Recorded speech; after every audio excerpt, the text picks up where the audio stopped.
Hello, ladies, and welcome to our new Bible reading series. I'm Cindra Enlow from heavenlyplace.com, and this year, as we read through the Bible, we'll explore God's incredible story of love and redemption. If you're looking for a Bible reading plan that's simple and doable, this is it. So let's get started and discover the heart of God together, one chapter at a time. Hello, ladies, and welcome back to our one-year Bible reading plan. This is week 26. Day 4, and today's scheduled reading is 2 Chronicles 17, and then 1 Kings chapters 17 through 20. And we begin today's reading with King Jehoshaphat, the son of Asa, who takes the throne. And right away, we see that he's a king who is seeking after the Lord, and he walks in his ways. And because of that, God establishes his kingdom and gives him peace with the surrounding nations. And Jehoshaphat even sends out officials to teach the people the word of God. So, that's a new thing in the land, and it's probably very refreshing to them. Then in 1 Kings, we look at the northern kingdom, Israel, where things are a lot different. In these chapters, we're introduced to one of the greatest and most powerful prophets, the prophet Elijah, and we'll see God's power in amazing ways. Some of these stories are some of the most familiar stories in the Bible. For example, when Elijah calls down fire from heaven when he faces off with the prophets of Baal. And shortly afterwards, we'll see that he gets discouraged, and God appears to him in a still small voice. And here's where we see the heart of God in this reading. We see that God responds to all who seek him, like Jehoshaphat. And he also pursues even the disobedient, like Ahab, to show them his power. He's strong enough to defeat idols, yet gentle enough to speak to us in our lowest moments, like Elijah. So God knows how to show up with power and with grace, with mercy and wisdom. All right, ladies, let's get started on our reading. 2 Chronicles 17 and then 1 Kings 17 through 20. 2 Chronicles 17. Jehoshaphat his son reigned in his place and strengthened himself against Israel. He placed forces in all the fortified cities of Judah and set garrisons in the land of Judah and in the cities of Ephraim, which Asa his father had taken. Yahweh was with Jehoshaphat, because he walked in the first ways of his father David, and didn't seek the Baals, but sought the God of his father, and walked in his commandments, and not in the ways of Israel. Therefore Yahweh established the kingdom in his hand.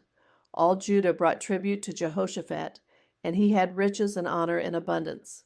His heart was lifted up in the ways of Yahweh. Furthermore, he took away the high places and the Asherah poles out of Judah.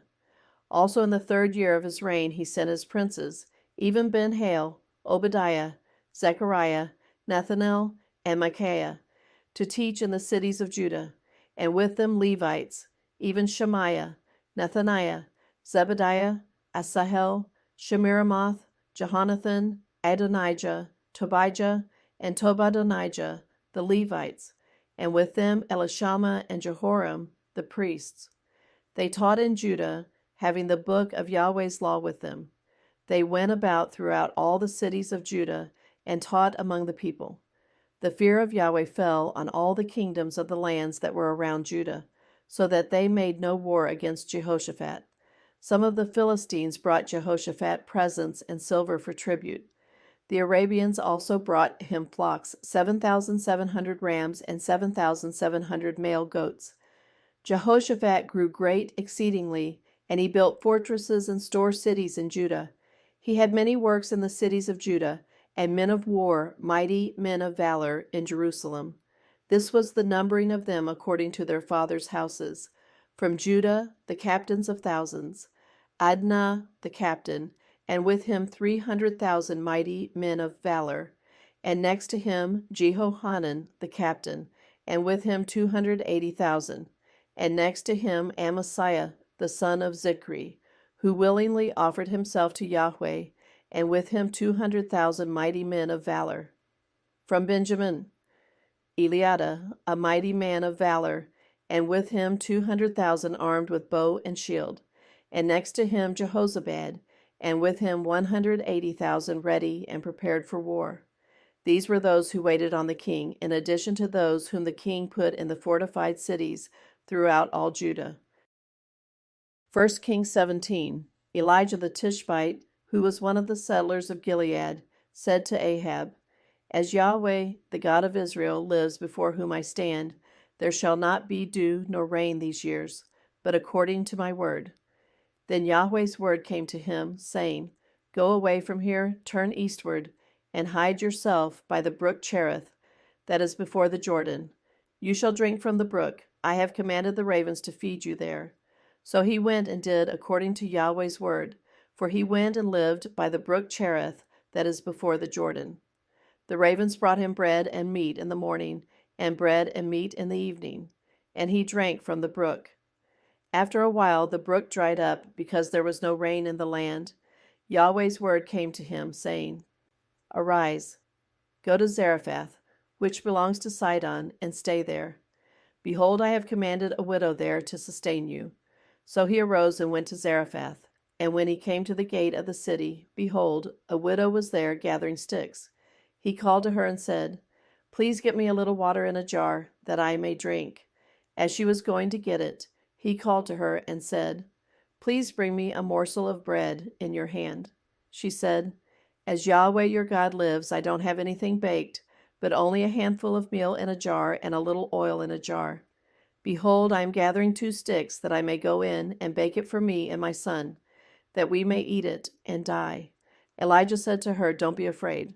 Go and do as you have said, but make me a little cake from it first, and bring it out to me, and afterward make some for you and for your son. For Yahweh, the God of Israel, says, The jar of meal will not run out, and the jar of oil will not fail, until the day that Yahweh sends rain on the earth. She went and did according to the saying of Elijah, and he, and her household ate many days. The jar of meal didn't run out, and the jar of oil didn't fail, according to Yahweh's word, which he spoke by Elijah. After these things, the son of the woman, the mistress of the house, became sick, and his sickness was so severe that there was no breath left in him. She said to Elijah, What have I to do with you, you man of God? You have come to me to bring my sin to memory and to kill my son. He said to her, Give me your son. He took him out of her bosom and carried him up into the room where he stayed, and laid him on his own bed. He cried to Yahweh and said, Yahweh my God, have you also brought evil on the widow with whom I am staying, by killing her son? He stretched himself on the child 3 times, and cried to Yahweh and said, Yahweh my God, please let this child's soul come into him again. Yahweh listened to the voice of Elijah, and the soul of the child came into him again, and he revived. Elijah took the child and brought him down out of the room into the house, and delivered him to his mother. And Elijah said, Behold, your son lives. The woman said to Elijah, Now I know that you are a man of God, and that Yahweh's word in your mouth is truth. 1 Kings 18. After many days Yahweh's word came to Elijah in the 3rd year, saying, Go, show yourself to Ahab, and I will send rain on the earth. Elijah went to show himself to Ahab. The famine was severe in Samaria. Ahab called Obadiah, who was over the household. Now Obadiah feared Yahweh greatly, for when Jezebel cut off Yahweh's prophets, Obadiah took 100 prophets and hid them 50 to a cave, and fed them with bread and water. Ahab said to Obadiah, Go through the land to all the springs of water and to all the brooks.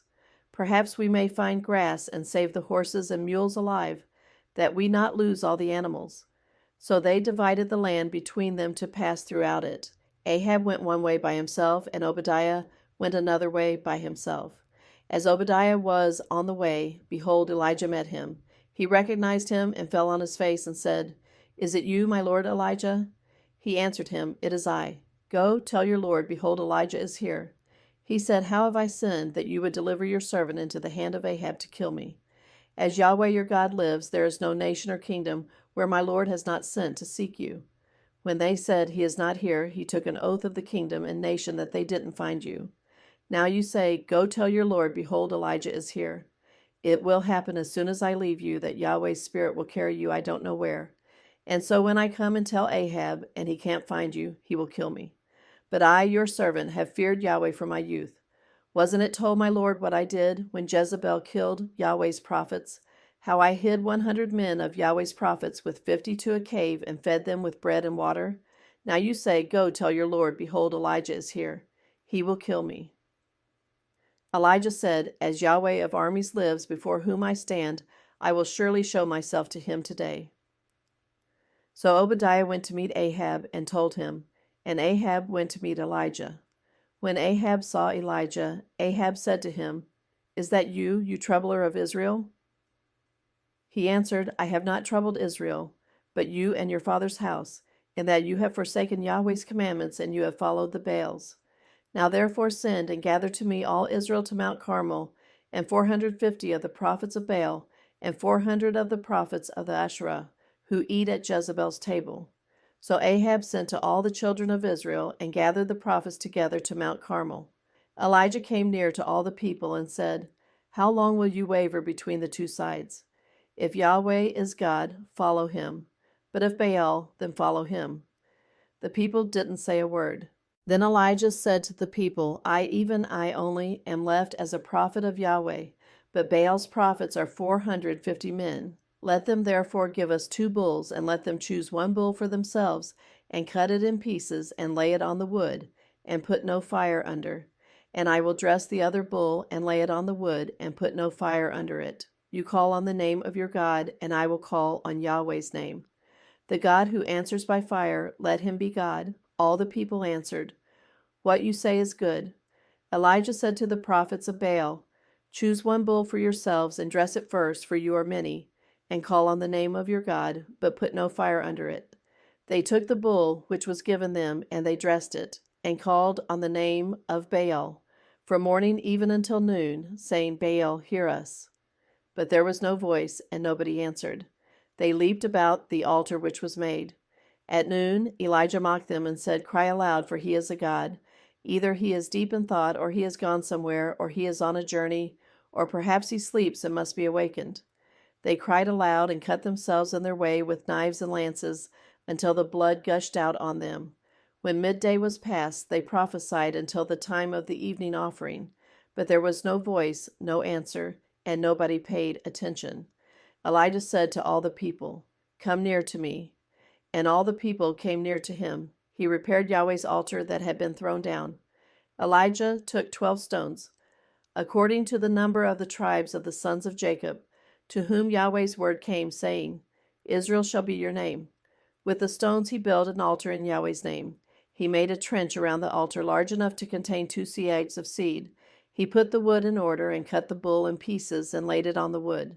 He said, Fill 4 jars with water and pour it on the burnt offering and on the wood. He said, Do it a second time. And they did it the second time. He said, Do it a third time. And they did it the third time.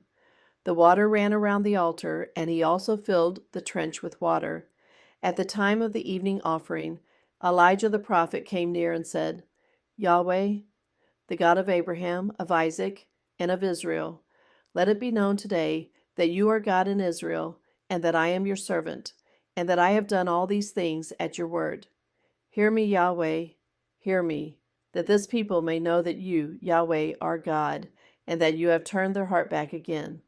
Then Yahweh's fire fell and consumed the burnt offering, the wood, the stones, and the dust, and it licked up the water that was in the trench. When all the people saw it, they fell on their faces. They said, Yahweh, he is God. Yahweh, he is God. Elijah said to them, Seize the prophets of Baal. Don't let one of them escape. They seized them, and Elijah brought them down to the brook Kishon and killed them there. Elijah said to Ahab, Get up, eat and drink, for there is the sound of abundance of rain. So Ahab went up to eat and to drink. Elijah went up to the top of Carmel, and he bowed himself down on the earth and put his face between his knees. He said to his servant, Go up now and look toward the sea. He went up and looked, then said, There is nothing. He said, Go again 7 times. On the 7th time he said, Behold, a small cloud like a man's hand is rising out of the sea. He said, Go up, tell Ahab, get ready and go down, so that the rain doesn't stop you. In a little while the sky grew black with clouds and wind, and there was a great rain. Ahab rode and went to Jezreel. Yahweh's hand was on Elijah, and he tucked his cloak into his belt and ran before Ahab to the entrance of Jezreel. 1 Kings 19. Ahab told Jezebel all that Elijah had done, and how he had killed all the prophets with the sword. Then Jezebel sent a messenger to Elijah, saying, So let the gods do to me, and more also, if I don't make your life as the life of one of them by tomorrow about this time. When he saw that, he arose and ran for his life, and came to Beersheba, which belongs to Judah, and left his servant there. But he himself went a day's journey into the wilderness, and came and sat down under a juniper tree. Then he requested for himself that he might die, and said, It is enough. Now, O Yahweh, take away my life, for I am not better than my fathers. He lay down and slept under a juniper tree, and behold, an angel touched him, and said to him, Arise and eat. He looked, and behold, there was at his head a cake baked on the coals, and a jar of water. He ate and drank, and lay down again. Yahweh's angel came again the second time, and touched him, and said, Arise and eat, because the journey is too great for you. He arose and ate and drank, and went in the strength of that food 40 days and 40 nights to Horeb, God's mountain. He came to a cave there, and camped there.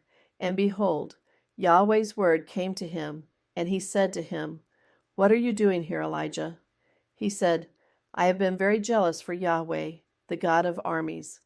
For the children of Israel have forsaken your covenant, thrown down your altars, and killed your prophets with the sword. I, even I only am left, and they seek my life to take it away. He said, Go out and stand on the mountain before Yahweh. Behold, Yahweh passed by, and a great and strong wind tore the mountains and broke in pieces the rocks before Yahweh. But Yahweh was not in the wind. After the wind there was an earthquake, but Yahweh was not in the earthquake. After the earthquake a fire passed, but Yahweh was not in the fire. After the fire there was a still small voice. When Elijah heard it, he wrapped his face in his mantle, went out, and stood in the entrance of the cave. Behold, a voice came to him and said, What are you doing here, Elijah? He said, I have been very jealous for Yahweh, the God of armies. For the children of Israel have forsaken your covenant, thrown down your altars, and killed your prophets with the sword. I, even I only am left, and they seek my life to take it away. Yahweh said to him, Go, return on your way to the wilderness of Damascus. When you arrive, anoint Hazael to be king over Syria. Anoint Jehu the son of Nimshi to be king over Israel, and anoint Elisha the son of Shaphat of Abel-Meholah to be prophet in your place. He who escapes from the sword of Hazael, Jehu will kill, and he who escapes from the sword of Jehu, Elisha will kill. Yet I reserve 7,000 in Israel, all the knees of which have not bowed to Baal, and every mouth which has not kissed him. So he departed from there and found Elisha the son of Shaphat, who was plowing with 12 yoke of oxen before him, and he with the 12th. Elijah went over to him and put his mantle on him. Elisha left the oxen and ran after Elijah, and said, Let me please kiss my father and my mother, and then I will follow you. He said to him, Go back again, for what have I done to you?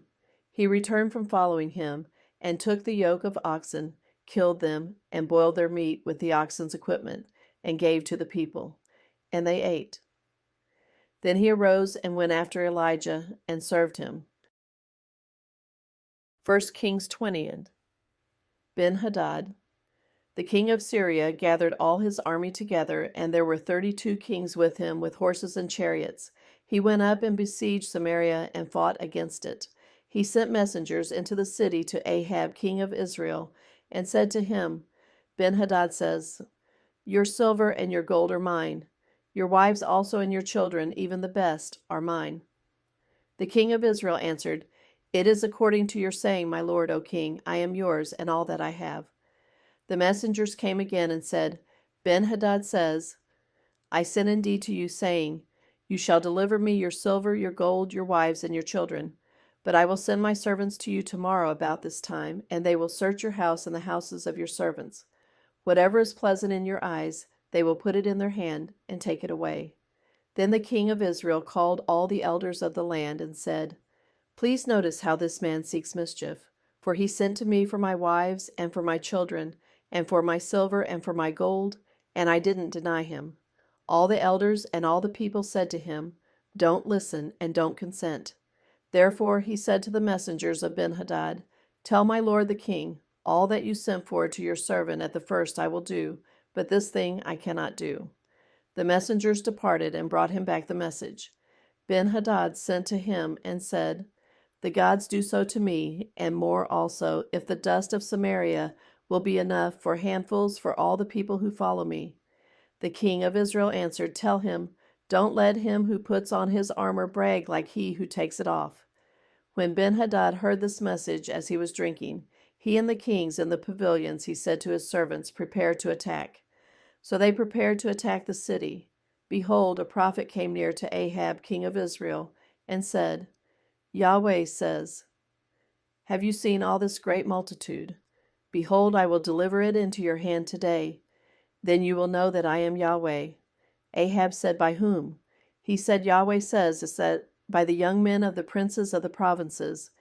Then he said, "Who shall begin the battle?" He answered, "You." Then he mustered the young men of the princes of the provinces, and they were 232. After them he mustered all the people, even all the children of Israel, being 7,000. They went out at noon, but Benhadad was drinking himself drunk in the pavilions, he and the kings, the 32 kings who helped him. The young men of the princes of the provinces went out first, and Benhadad sent out, and they told him, saying, "Men are coming out from Samaria." He said, "If they have come out for peace, take them alive, or if they have come out for war, take them alive." So these went out of the city, the young men of the princes of the provinces, and the army which followed them. They each killed his man. The Syrians fled, and Israel pursued them. Benhadad the king of Syria escaped on a horse with horsemen. The king of Israel went out and struck the horses and chariots, and killed the Syrians with a great slaughter. The prophet came near to the king of Israel and said to him, "Go, strengthen yourself and plan what you must do, for at the return of the year the king of Syria will come up against you." The servants of the king of Syria said to him, "Their God is a God of the hills. Therefore they were stronger than we. But let's fight against them in the plain, and surely we will be stronger than they. Do this thing, take the kings away, every man out of his place, and put captains in their place. Muster an army like the army that you have lost, horse for horse and chariot for chariot. We will fight against them in the plain, and surely we will be stronger than they are." He listened to their voice and did so. At the return of the year, Benhadad mustered the Syrians and went up to Aphek to fight against Israel. The children of Israel were mustered and given provisions, and went against them. The children of Israel encamped before them like 2 little flocks of young goats. But the Syrians filled the country. A man of God came near and spoke to the king of Israel and said, "Yahweh says, because the Syrians have said, 'Yahweh is a God of the hills, but he is not a God of the valleys.' Therefore I will deliver all this great multitude into your hand, and you shall know that I am Yahweh." They encamped opposite each other for 7 days. Then on the 7th day the battle was joined, and the children of Israel killed 100,000 footmen of the Syrians in one day.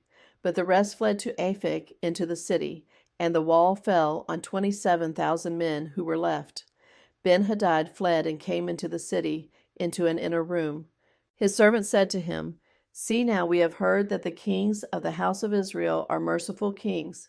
Please let us put sackcloth on our bodies and ropes on our heads, and go out to the king of Israel. Maybe he will save your life."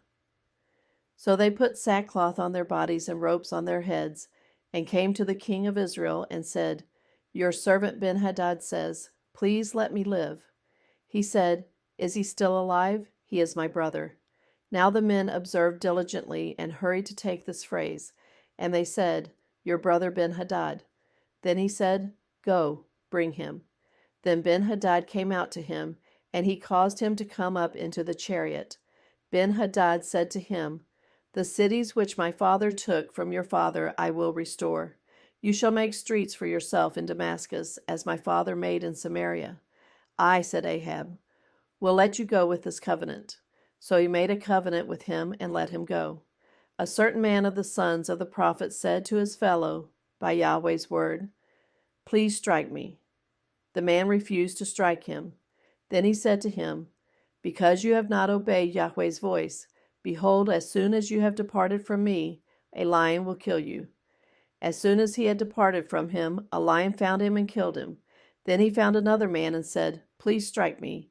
The man struck him and wounded him. So the prophet departed and waited for the king by the way, and disguised himself with his headband over his eyes. As the king passed by, he cried to the king, and he said, "Your servant went out into the middle of the battle, and behold, a man came over and brought a man to me and said, 'Guard this man. If by any means he is missing, then your life shall be for his life, or else you shall pay a talent of silver.' As your servant was busy here and there, he was gone.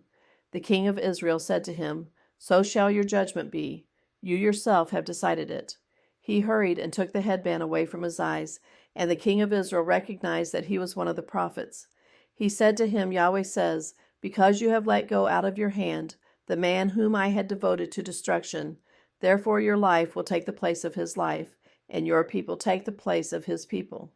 The king of Israel went to his house sullen and angry, and came to Samaria."